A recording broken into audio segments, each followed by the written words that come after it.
Bismillahirrahmanirrahim. Assalamualaikum warahmatullahi wabarakatuh.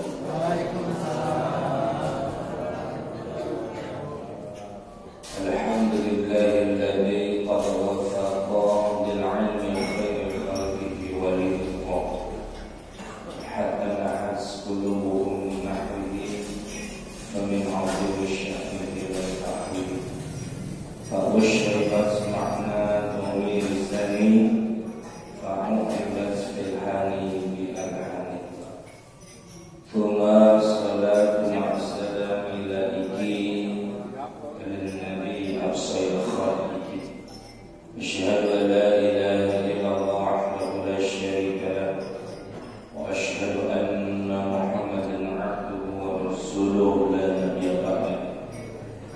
Allahumma rabbi shrah li sadri wa yassir li amri wahlul 'uqdatam min lisani yafqahu qawli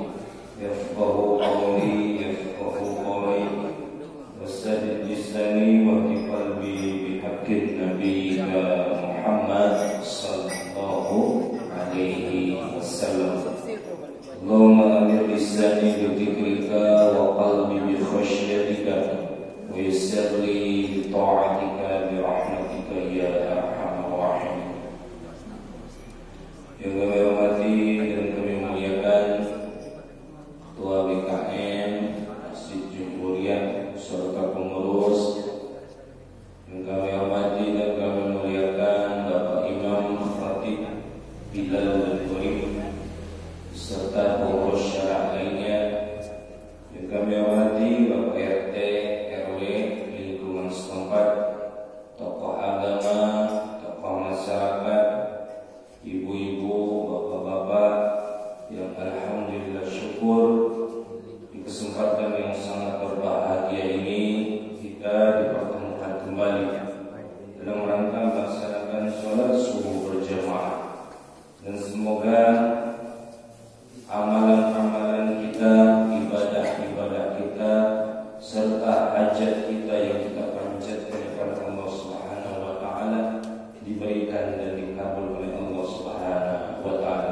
Amin. Allahumma amin. Bapak Ibu jemaah salat subuh rahimakumullah. Pada kesempatan yang sangat berbahagia ini, kami selalu mengingatkan kepada para jemaah sekalian bahwasanya puncak daripada ibadah tertinggi yang kita kerjakan di setiap harinya, salah satunya sholat, dan sholat yang paling bernilai di hadapan Allah Subhanahu wa taala adalah sholat berjamaah. Karena rukun iman yang kedua ini setelah syahadat merupakan perkara yang sangat berat.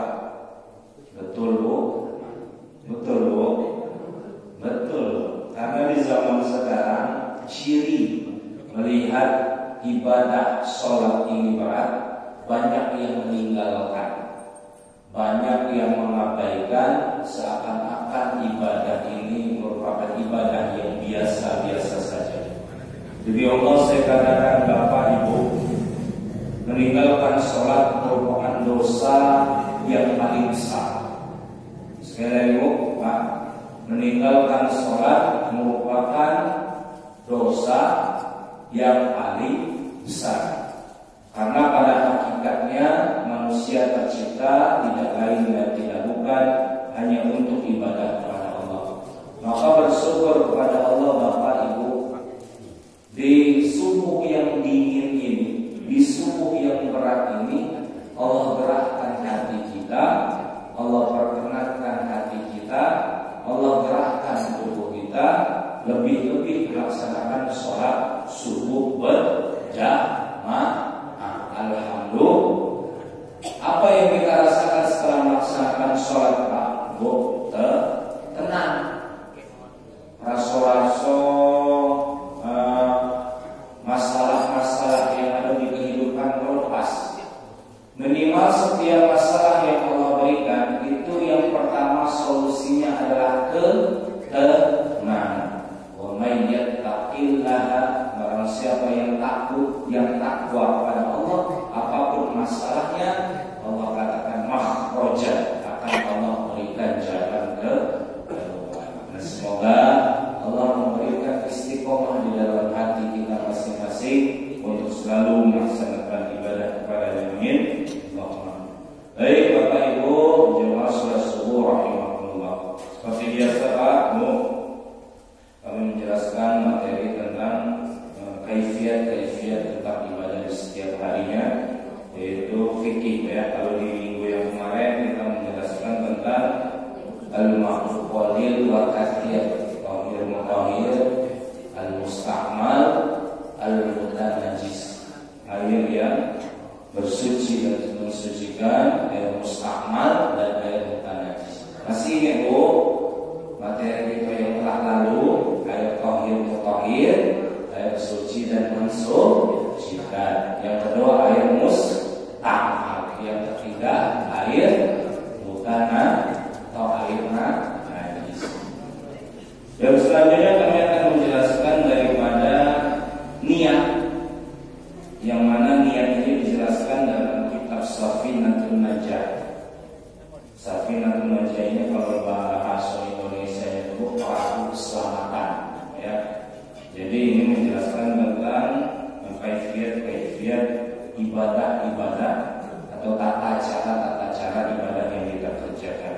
Karena penting Bapak Ibu, sholat harus tahu ilmunya, puasa harus tahu ilmunya, zakat harus tahu ilmunya. Wa kullu man bi ghairi ilmin ya'malu a'maluhu mardudatun la tuqbalu. Barang siapa yang melaksanakan ibadah tanpa didasari atau tanpa dipondasi oleh ilmu, maka mardud ibadahnya ditolak. Maka sedikit banyaknya penting kita para jemaah sekalian mengetahui tentang kaifiat atau ilmu-ilmu ibadah ini. Baik, sesuai hadis Nabi, innama a'malu binniyat wa innama likulli imri'in ma nawa. Faman kana hijratuhu ila Allah wa Rasul. Barang siapa yang ingin sempurna dalam melaksanakan ibadah, sah atau tidaknya ibadah itu tergantung kepada niat. Maka barang siapa yang hijrahnya atau niatnya melaksanakan sesuatu ibadah dikarenakan Allah atau Rasulnya, maka Allah akan memberikan pahala itu langsung pada hambanya. Ada sebagian di antara kita Ibu Bapak, ibadah itu karena ingin mencari dunia. Ibadah itu hanya sekedar semata-mata untuk mencari perkara dunia. Banyak orang sekarang sholat duha tujuannya apa? Fadilah salah satu sholat duha itu apa? Dilancarkan rezeki. Maka penting kita luruskan niat. Ibadah itu yang pertama semata-mata karena Allah. Ketika seorang hamba melaksanakan ibadah, contoh duha Pak Bu, ketika dia berniat hanya untuk dilancarkan rezeki, ketika rezeki tidak lancar, berhenti sholat. Betul lah Bu? Sholat bertahun-tahun duha rezeki segiko lah, jadi berhenti sholat duha. Maka penting yang pertama itu pakai niat karena Allah kan. Lebih-lebih kita menjalankan sunnah ya. Jadi kalau kita menganggap ketika sesuatu yang kita kerjakan itu ada niat selain karena Allah, maka ketika sesuatu itu tidak tercapai, terkadang kita kecewa ya. Maka yang pertama penting diluruskan niat terlebih dahulu. Maka dalam kitab fikih ada definisi daripada niat. Dijelaskan faslun an-niyatu qasdu syai'i bi fi'li muqtaran bi fi'li.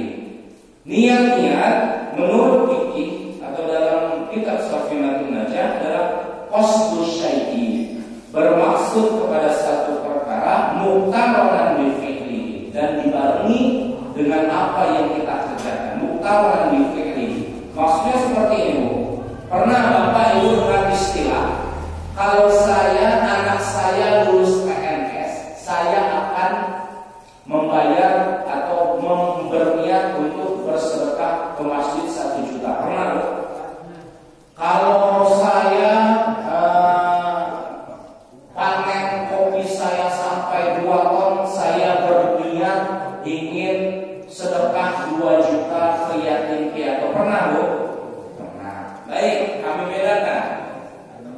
Bedakan antara nazar dengan niat. Maka yang sering kita kerjakan itu sesuatu yang belum tercapai tapi sudah kita niatkan dalam hati, itu bukan disebut niat, tapi disebutlah nazar. Kalau anak saya lulus kuliah, saya akan potong kambing. Itu nazar. Karena kenapa? Sesuatu yang apa kita inginkan itu belum tercapai. Ketika sudah tercapai, maka barulah hal tersebut kita kerjakan. Berbeda dengan niat. Contoh, ketika seorang melaksanakan sholat, kapan niat dikerjakan? Ketika takbiratul ihram. Maka tidak sah niat sholat seseorang niatnya dari rumah. Bapak ibu dari rumah kok, nggak pakai ke masjid. Dari rumah lah niat saya sholat subuh 2 rakaat karena Allah Ta'ala. Tidak sah. Karena mengapa? Definisi fikih mengatakan an-niyatu qasdu syai'i muqtaranan bi fi'lihi. Niat yang sebenarnya adalah bermaksud kepada satu perkara dan dibarengi dengan mengerjakan perkara tersebut. Jadi ketika sholat, niatnya dibarengi atau berbarengan dengan takbiratul ihram. Betul loh? Allah, niat dalam hati. Akbar, ya. Ketika wudu, apa niat kita kerjakan? Ketika membasuh muka. Ketika puasa, apa niat kita kerjakan? Sebelum dibawa azan subuh. Bapak, ibu kalau lagi zakat fitrah, itu biasanya kapan niat dikerjakan? Pas beras dibawa menghadap pamilin di masjid, barulah disodorkan biasanya itu baca dulu niatnya. Betul loh? Nah, maka bedakan antara niat dengan nada. Kalau ibu yang kerjakan apabila sesuatu yang ingin cita-citakan tercapai, baru ibu bayar, itu disebutlah nada, ya. Wa mahalluha, dan adapun tempatnya niat al-qalbu, itu di dalam hati. Ya, sekali lagi, tempatnya niat itu di dalam hati. Sedangkan lisan ketika ibu mengucapkan usolli fardhu subhi raka'ataini mustaqbilan qiblati dan ma'munan lillahi ta'ala, itu disebutlah lafaz niat. Lafaz niat ini hukumnya sunnah. Ketika tidak diucapkan, maka tetap sah sholat yang kita kerjakan. Wa mahalluha fil qalbi, tempatnya di hati. Kapan? Ketika takbir Allah, niat dalam hati, niat saya sholat fardu subuh 2 rakaat menjadi makmum karena Allah Ta'ala. Ya, jadi penting dibedakan antara niat dan tempat niat pun ada di dalam hati. Yang selanjutnya adalah pasal tentang perkara man intaqada wudu'uhu, barang siapa yang batal wudunya, haram maka haram alaihi, kepada orang yang batal wudu itu arba'atu asya. Ibu tidak punya wudu, bapak tidak punya wudu, ada yang diharamkan. Arba'atu asya, 4 perkara. Yang pertama, as-sholatu, tidak boleh mengerjakan sholat. Hati-hati ibu, saking soleh dan solehahnya tidak punya wudu, atau sholat tidak boleh. Hukumnya tidak boleh, haram makan. Ya, arba'atu asya, tidak dibolehkan mengerjakan sholat. Karena syarat sholat itu harus bersih dari 2 hadas. Hadas kecil atau hadas besar. Hadas kecil bisa dihilangkan dengan berwudu, hadas besar dihilangkan dengan mandi junub atau mandi halus. Yang kedua, mas'ul mashaf. Yang kedua yaitu tawafu, haram tawaf. Kalau yang pernah ke haji atau umroh, ya, maka haji dan umroh itu harus mengerjakan atau harus sedang dalam keadaan berwudu. Tidak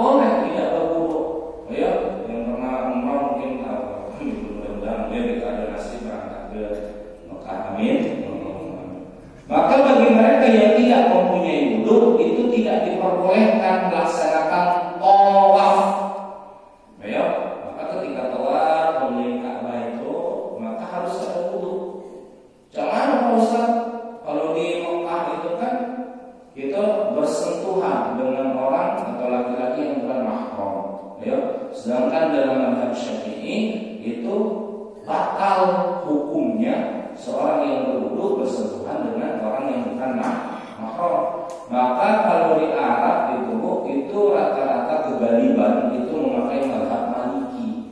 Kalau Maliki itu tidak batal wudunya seseorang ketika bersentuhan dengan orang yang bukan mahram karena melihat keadaan. Kalau tawaf itu kan bersentuhan, mamang kino campur di sana. Tawaf bareng, maka otomatis bersentuhan.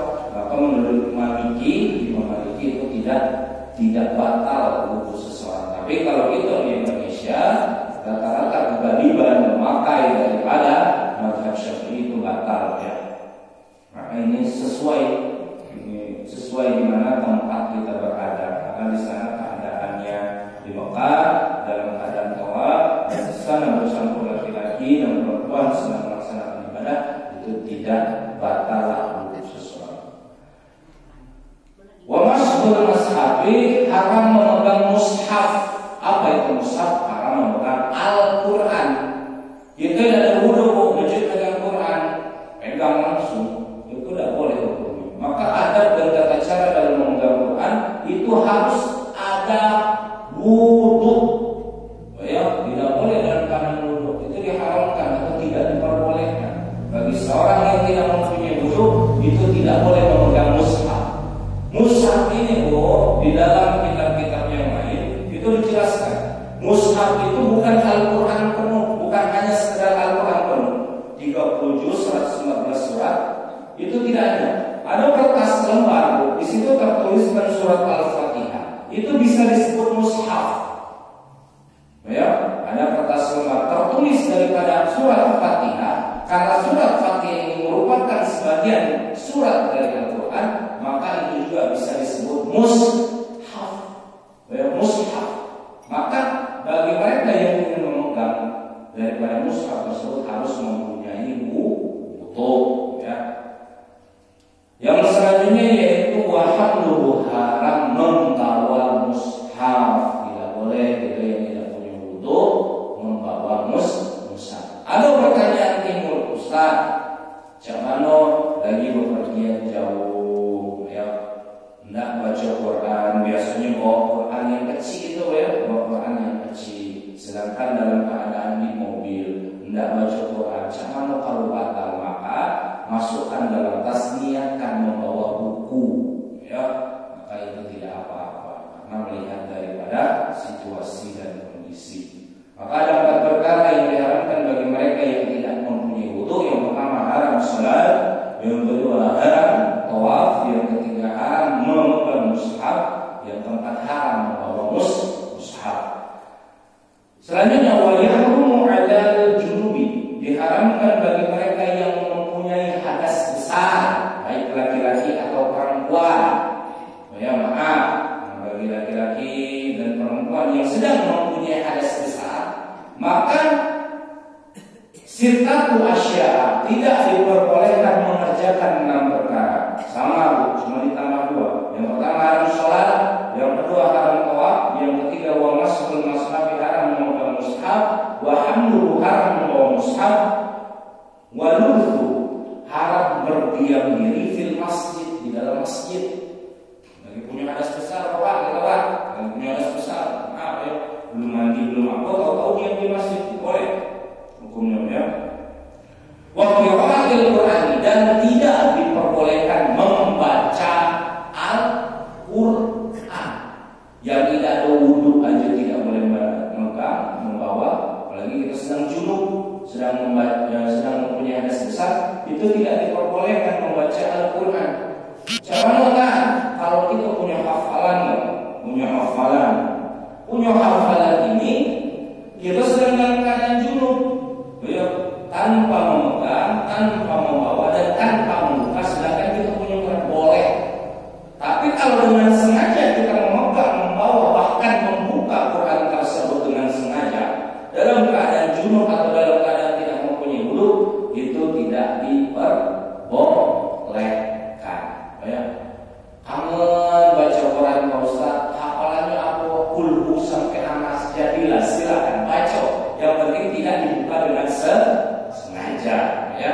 Maka bagi mereka yang junub tidak boleh berdiam diri di masjid, dan tidak boleh membaca Al-Quran. Ya, poinnya itu. Wa yahrumu, dan haram bil haidi bagi wanita yang haid, khusus yang haid, coba ada khususnya kita orang itu yang maksa tidak mengalami haid. Bagi wanita yang haid itu asyaratu asya, diharamkan 10 perkara. Mabuk, ibu yang mengalami haid 10 perkara yang tidak diperbolehkan. Yang pertama samo, sholat tidak boleh sholat. Jangan waktu haid kita sholat, tidak boleh ya. Itulah wanita itu dimuliakan oleh Allah. Ada libur. Kalau cewek kalau perempuan bapak ada libur, maka teken kontraknya itu dalam sebulan itu biasanya 7 hari libur sholat. Kalau kita pak itu teken kontrak sholatnya seumur hidup, dari masa balik sampai tinggal, tidak boleh berhenti. Begitu pun puasa. Bagi wanita ini ada liburnya, ada cutinya. Yang pertama, tidak boleh sholat. Yang kedua, tidak boleh tawaf bagi wanita yang sedang mengalami haid. Wa mas'ul mashafi, dan tidak boleh memegang mushaf. Wa hamlu, dan tidak boleh membawa mushaf. Wa lutfu, dan tidak boleh berdiam diri fil masjid. Bagi wanita yang sedang haid itu tidak boleh berdiam diri di masjid. Apa sebabnya? Apa alasannya? Ditakutkan mengotori masjid. Ya, maaf. Wa qiraatul Qur'an, dan tidak boleh membaca Quran. Yang kami sebutkan tadi, wanita yang haid itu tidak boleh memegang, membawa, bahkan membuka Quran. Tapi apabila kita punya hafalan, itu tidak apa-apa. Punya hafalan juz 30 dari Amma Yatasa'alu sampai Anas, nak muajamah biar tidak lupa, silakan. Tapi dengan syarat tidak membuka sengaja Al-Quran, karena Al-Quran itu mulia dan ada adab dan tata cara dalam membuka dan memegang. Yang selanjutnya, wasaumu, tidak diperbolehkan puasa. Masuk bulan Ramadan dulu, masuk bulan Ramadan hari ke-10, hari ke-10 pas jam 6 5 menit lagi tidak ada, tahu-tahu haid.